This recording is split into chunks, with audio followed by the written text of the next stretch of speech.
basi ndabona ko ari wajanishije afu rero ubandanya uba zone ya bajaji dodo none gute ni sawa urakomeye muri no mise mbona usigaye uri zone ya bajaji afu rero wajanishije Yesu dodo Brema basa muri no mise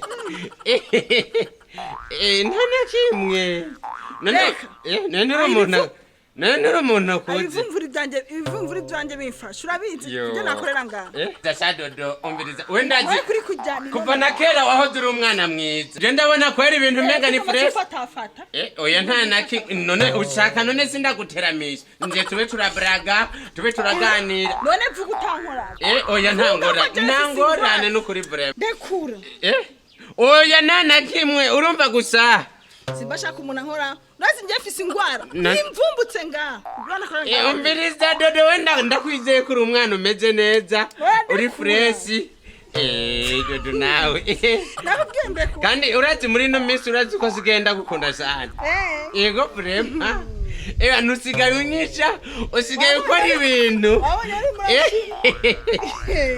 usigaye ukora ibintu ndakesiri muri no minsi bikanyica yego gogo urabona jefisi ingwara urabona ifatiya ntiwamvana ngo none ntuzi nanje ko ndi muganga rega muri no minsi mperuka gutsindira diplome y'ubudogiteri yego nuko uri kwimana Tuzikare nimba gwaje ndakuvura. Reka kids.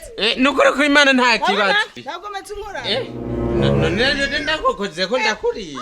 Nagometse nkora. None ndakuriye none. Reka basi nkore bene ngaha. Urumva ntugire ikibazo. Ntugire ikibazo. Reka kids. Nta kimwe none. Ari cyo ngoje dodo.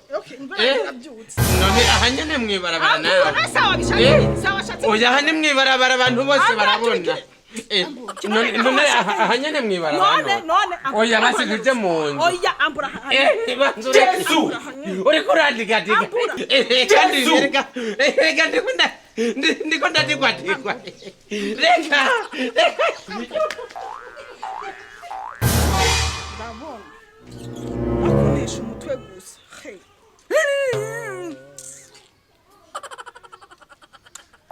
Nabyo ndisigaye kugenza. Uzabungisha umutwe gusa.